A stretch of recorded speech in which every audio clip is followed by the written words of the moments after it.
Hello दोस्तों, नमस्कार। स्वागत है एक बार फिर से आप सभी का अपने प्रिय चैनल पर। दोस्तों आपको बता दें जो अभी की सबसे बड़ी खबर आ रही है, जहां पर अगर भारत ने छोड़ा इंडिया का साथ तो पाकिस्तान लेगा लपक। जी हां दोस्तों, पाकिस्तान की स्थानीय मीडिया की ओर से कहा गया है कि अगर संयुक्त राष्ट्र में आधिकारिक तौर पर इंडिया नाम की मान्यता रद्द कर दी जाती है तो पाकिस्तान भारत नाम पर दावा कर सकता है। जी हां दोस्तों, बताएंगे पूरी खबर विस्तार से। आखिर क्या है पाकिस्तान की शातिर चाल, साथ ही साथ दोस्तों आपको बताएंगे जहां पीएम मोदी की बैठक में लिखा prime minister of Bharat, India की जगह भारत का नाम। जी हां, अफ्रीका और ग्रीस दौरे की फोटो आई सामने, सबसे पहले आपको दिखाएंगे। और इसी बीच बताएंगे जहां पर G20 में जिनपिंग की अनुपस्थिति पर हो रही आलोचना के बाद आया चीन का बयान, अब कहने लगा कि हमने भारत का किया था समर्थन। बताएंगे दोस्तों सारी बड़ी जानकारियां, और G20 को लेकर भी बताएंगे जहां पर फेक न्यूज फैलाया जा रहा है कि दिल्ली पूरे तरीके से बंद है। लेकिन दोस्तों बताएंगे रियलिटी क्या है, सारी जानकारियां बताएंगे, बने रहिएगा वीडियो के अंत तक। लेकिन दोस्तों खबरों में आगे बढ़ने से पहले अगर आप भी अपने प्रधानमंत्री नरेंद्र मोदी जी का दिल से समर्थन करते हैं और मानते हैं कि 2014 के बाद से भारत में लगातार विकास हुआ है, तो इस वीडियो को सबसे पहले लाइक करके चैनल को सब्सक्राइब करके बेल आइकन दबा के कमेंट में जय हिंद जय भारत जरूर कह दीजिएगा। तो चलते हैं पहली और सबसे बड़ी खबर की तरफ, जहां भारत ने छोड़ा इंडिया का साथ तो पाकिस्तान लपक लेगा इसको। जी हां दोस्तों, क्या है उसकी मंशा बता दें। राजधानी दिल्ली में अगले 9 और 10 सितंबर को होने वाली G20 की बैठक से पहले राष्ट्रपति द्रौपदी मुर्मू की ओर से विदेशी मेहमानों को भेजे गए डिनर कार्ड को लेकर विवाद छिड़ गया है। दरअसल इस डिनर कार्ड में प्रेसिडेंट ऑफ इंडिया की जगह प्रेसिडेंट ऑफ भारत का इस्तेमाल किया गया है। इस कार्ड के सामने आने के बाद कयास लगाए जा रहे हैं कि संसद के विशेष सत्र में केंद्र सरकार भारत के संविधान से इंडिया शब्द हटाने का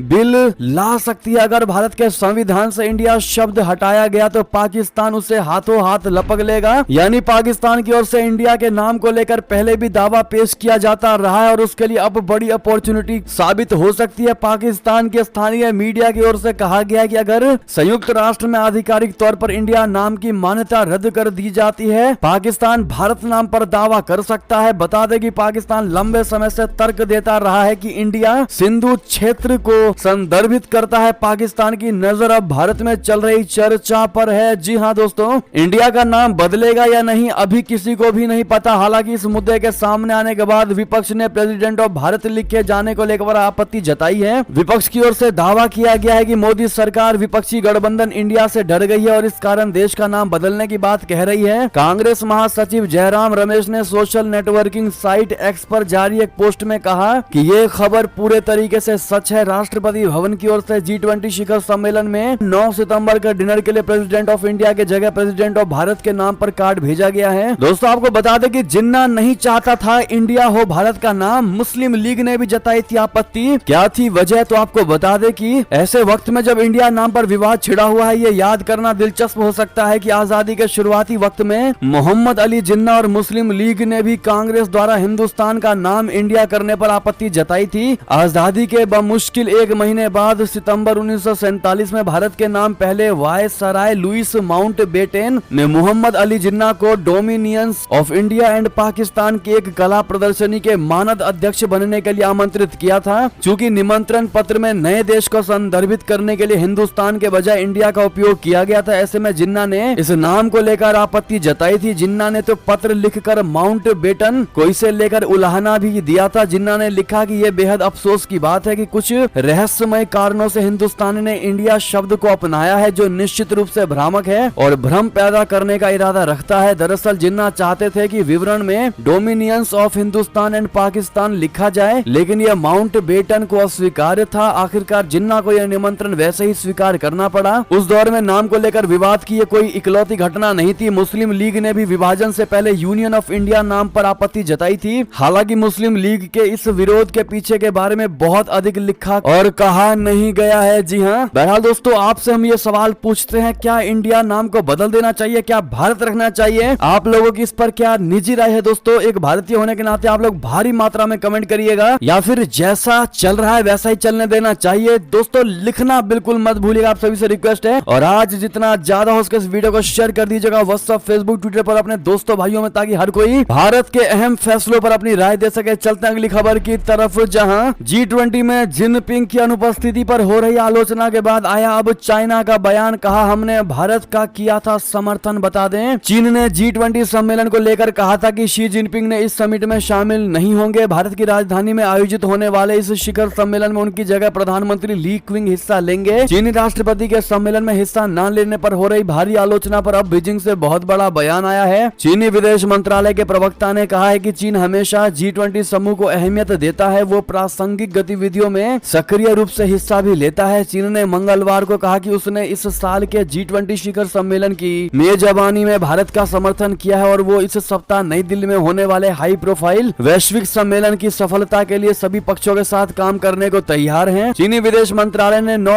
से 10 सितंबर को नई दिल्ली में होने वाले शिखर सम्मेलन पर कहा कि हम इस साल के शिखर सम्मेलन की मेजबानी करने में भारत का समर्थन करते हैं और G20 शिखर सम्मेलन को सफल बनाने के लिए सभी पक्षों के साथ काम करने के लिए तैयार हैं। जी हाँ दोस्तों, जब चीन की जमकर बेइज्जती की गई दोस्तों, जमकर आलोचना की गई, उसके बाद अब चाइना ने भारत के समर्थन पर यह बयान दिया है। साथ ही साथ दोस्तों आपको बता दें, क्या G20 में शी जिनपिंग का नहीं आना, क्या ये एक तरीके से पीएम मोदी जी के छवि को खराब करने की साजिश तो नहीं है चीन के द्वारा? आपको बता दें दोस्तों कि इस पर विशेषज्ञों की राय क्या है वो हम आपको बताते हैं। द न्यूयॉर्क टाइम्स की रिपोर्ट में लिखा गया है कि भारत के प्रधानमंत्री नरेंद्र मोदी वैश्विक नेता के तौर पर खुद को स्थापित करने के प्रयास में हैं। ये सम्मेलन पीएम मोदी के लिए बहुत बड़ा अवसर है। ऐसे में जिनपिंग का भारत न आना पीएम नरेंद्र मोदी की अनदेखी के तौर पर देखा जाएगा। जी हाँ दोस्तों, ये किसी और ने नहीं बल्कि दोस्तों द न्यूयॉर्क टाइम्स की रिपोर्ट में लिखा गया। आप समझ पा रहे होंगे कि दुनिया का सबसे बेहतरीन और नंबर 1 अखबार है द न्यूयॉर्क टाइम्स, उसमें ये रिपोर्ट छापी गई है। दोस्तों अगर आप भी मानते कहीं ना कहीं जिनपिंग ने वाकई में भारत का बुरा तो जरूर चाहा होगा दोस्तों, क्योंकि अच्छा तो वो चाह नहीं सकता।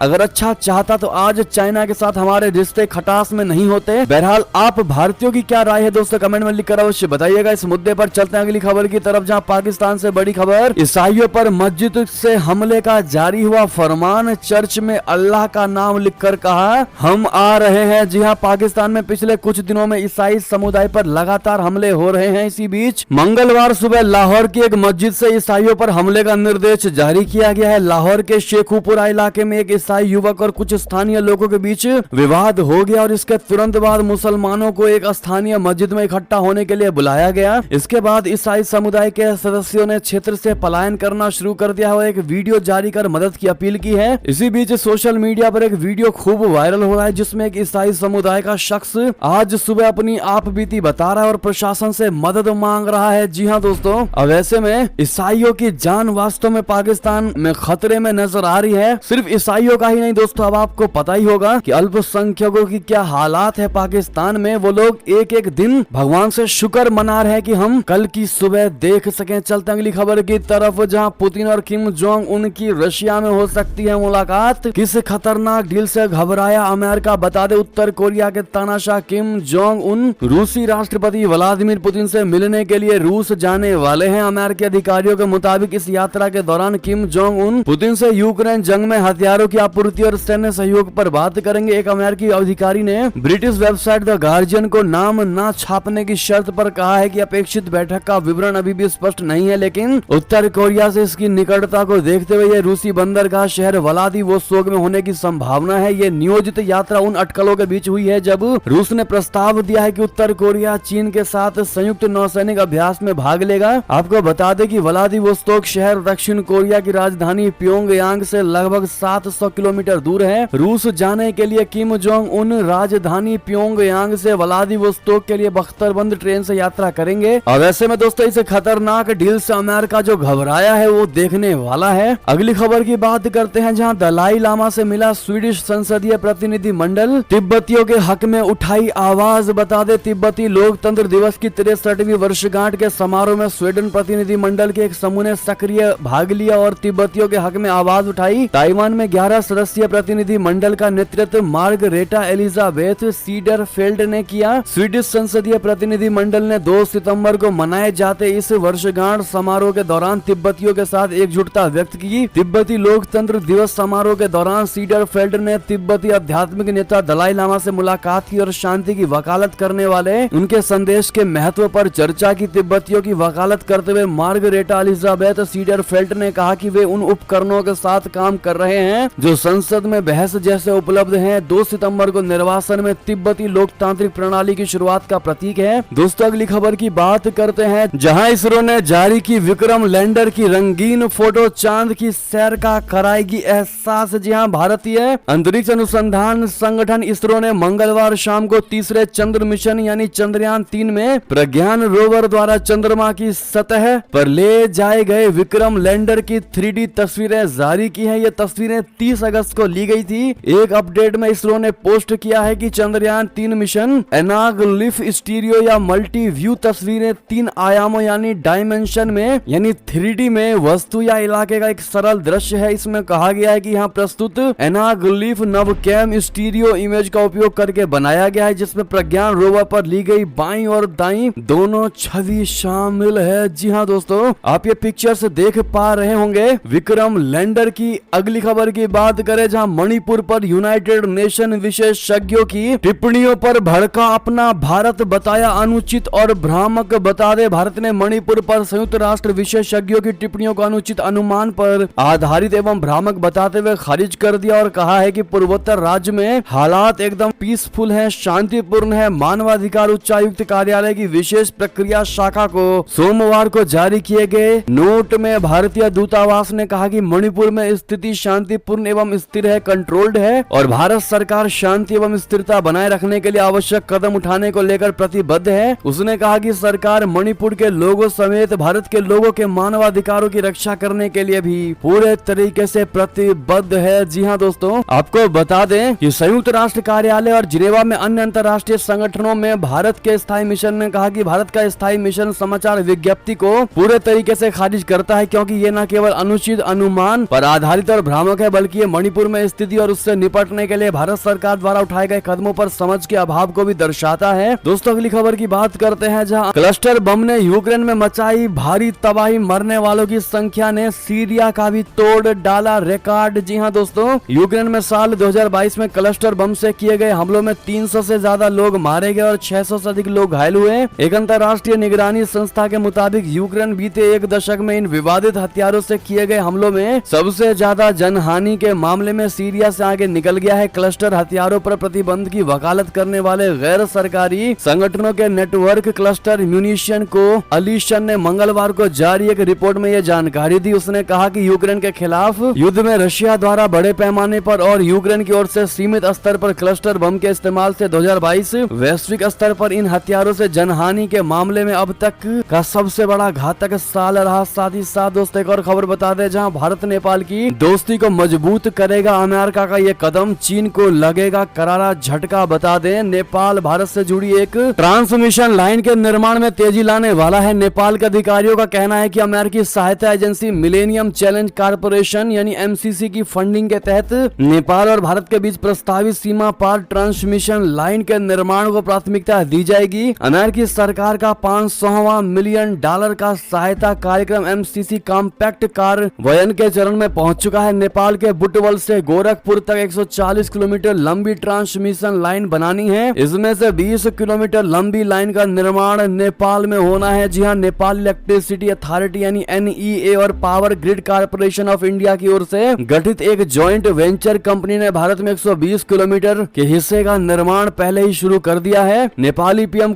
पुष्प कमल दहल 31 मई से 3 जून तक नई दिल्ली यात्रा पर गए थे और इस दौरान उन्होंने PM मोदी के साथ 400 kilovolt cross border power line को वर्चुअल तरीके से शुरू किया था। जी हां दोस्तों, अगली खबर की बात करते हैं, जहां पर दुबई के जलवायु परिवर्तन सम्मेलन यानी COP28 को सफलता दिला सकता है अपना भारत। G20 है सबसे बड़ा मौका, आखिर क्यों और कैसे बता दें। भारत इस वर्ष G20 समूह की अध्यक्षता कर रहा है और आगामी 9 से 10 सितंबर को G20 लीडर्स समिट की मेजबानी करने जा रहा है। G20 का अध्यक्ष होने के नाते इस समूह के क्लाइमेट नेतृत्व करने की बागडोर भी भारत के ही हाथ में है और इन दिनों दुनिया क्लाइमेट चेंज के चलते हो रही ग्लोबल वार्मिंग से, मौसम की मार से जिस तरह जूझ रही है, ऐसे हालात में टिकाऊ या सतत चलने वाली ऊर्जा प्रणालियों में निवेश ही एकमात्र रास्ता दिखाई दे रहा है। इसको अपनाकर ग्लोबल वार्मिंग को पेरिस समझौते के अनुसार 1.5 डिग्री सेल्सियस तक सीमित रखा जा सकता है। यही आगामी नवंबर दिसंबर में UAE के दुबई शहर में होने जा रहा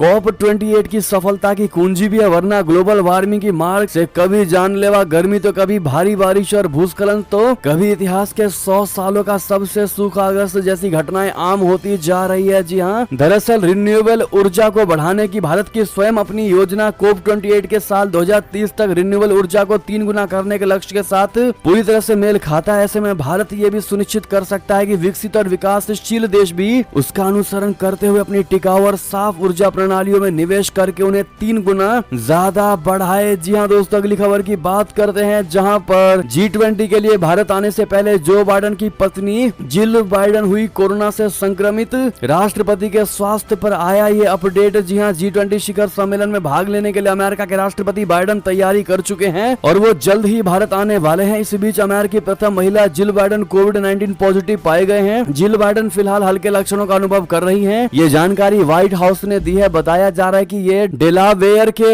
रेहोबोथ बीच में अपने घर पर रह रही हैं। चलते हैं दोस्तों अगली खबर की तरफ, जहां चीनी नौसेना की गतिविधियों से भारत की चिंता बढ़ी। चीन का एक और जासूसी जहाज श्रीलंकाई पोर्ट पर डालेगा लंगर। जी हां, भारतीय नौसेना की बढ़ती ताकत से चीन परेशान हो गया है। भारतीय नेवी पर नजर रखने के लिए चीन एक के बाद एक जासूसी जहाज को हिंद महासागर यानी इंडियन ओशियन में भेज रहा है। यही नहीं, पिछले कुछ महीनों में चीनी नौसेना यानी चाइनीज नेवी के जहाज लगातार श्रीलंका के बंदरगाहों पर डेरा डाले हुए हैं। भारतीय सुरक्षा एजेंसियों के सूत्रों के मुताबिक चीन भारतीय नौसेना की तरफ से किए जाने वाले वॉर एक्सरसाइज पर भी खास ध्यान दे रहा है। भारतीय नौसेना जिस तरह से ऑस्ट्रेलिया, अमेरिका और जापान नेवी के साथ लगातार ज्वाइंट मिलिट्री एक्सरसाइज कर रही है, उससे भी चीन परेशान है। इस साल अक्टूबर महीने में चीनी नौसेना का रिसर्च वेसल शीयान 6 श्रीलंका के कोलंबो और हम्बन टोटा पोर्ट पर डेरा डालेगा। जानकारी के मुताबिक चीनी रिसर्च वेसल अक्टूबर के आखिरी हफ्ते से लेकर नवंबर तक श्रीलंका के आसपास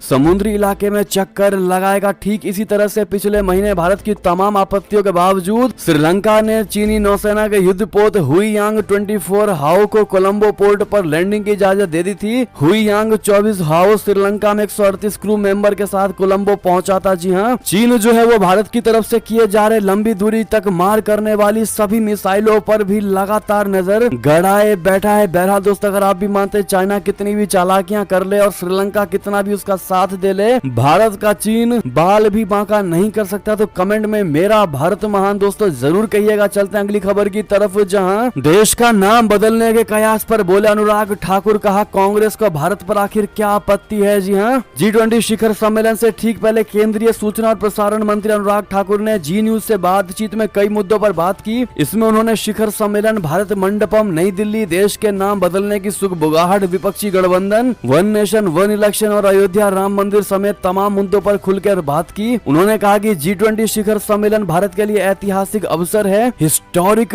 मूवमेंट है। इसके साथ ही उन्होंने कांग्रेस पर भी जमकर निशाना साधा। अनुराग ठाकुर ने यह भी कहा है कि देश का नाम पहले से ही भारत है। इंडिया के नाम बदलने पर हो रही सुगबुगाहट पर अनुराग ठाकुर ने कहा कि कांग्रेस के नेता देश विरोध पर उतर आए हैं। हालांकि उन्होंने नाम बदलने पर सीधा सीधा कुछ नहीं कहा, लेकिन यह जरूर कहा कि कांग्रेस को भारत नाम से क्यों आपत्ति है। उन्होंने ये भी कहा है कि भारत नाम तो ही है। ये पूछे जाने पर कि क्या सरकार इस पर कोई बिल लाएगी, तो उन्होंने कहा कि देश भारत ही है। जी हाँ दोस्तों, एक और खबर की बात करें, जहाँ सीएम योगी आदित्यनाथ ने की पीएम मोदी जी से मुलाकात, राम मंदिर प्राण प्रतिष्ठा कार्यक्रम में शामिल होने का दिया न्योता। जी हाँ, मुख्यमंत्री योगी आदित्यनाथ ने मंगलवार को नई दिल्ली में प्रधानमंत्री नरेंद्र मोदी से मुलाकात की। सीएम योगी ने प्रधानमंत्री को अयोध्या में श्री राम जन्मभूमि पर बन रहे भव्य राम मंदिर में राम लला के प्राण प्रतिष्ठा समारोह के लिए आमंत्रित किया। दोनों के बीच प्रदेश सरकार के कामकाज सहित अन्य मुद्दों पर चर्चा हुई। श्री राम मंदिर में राम लला की प्राण प्रतिष्ठा 15 से 24 जनवरी 2024 के बीच प्रस्तावित हुई है। देश भर के प्रसिद्ध मंदिरों के इतिहास को प्रदर्शित करने के लिए अयोध्या में एक विश्व स्तरीय टेम्पल म्यूजियम बनाने की योजना पर काम शुरू कर दिया गया है। मंदिरों का यह अनूठा संग्रहालय 50 एकड़ में बनाया जाएगा। इसके लिए जिला प्रशासन ने 4 स्थानों पर जमीन तलाशी है। दिल्ली में हुई बैठक में रामलला की प्राण प्रतिष्ठा पर भी चर्चा की गई। इसी बात पर दोस्तों कमेंट में जय श्री राम आप लोग भर भर के लिखिएगा। अगली खबर की बात करें, जहां वन नेशन वन इलेक्शन पर प्रशांत किशोर ने कह दी बड़ी बात। कहा है तो ये देश हित में, मगर चुनाव सही तरीके से किया जाता है तो ही ये सही हित में होगा।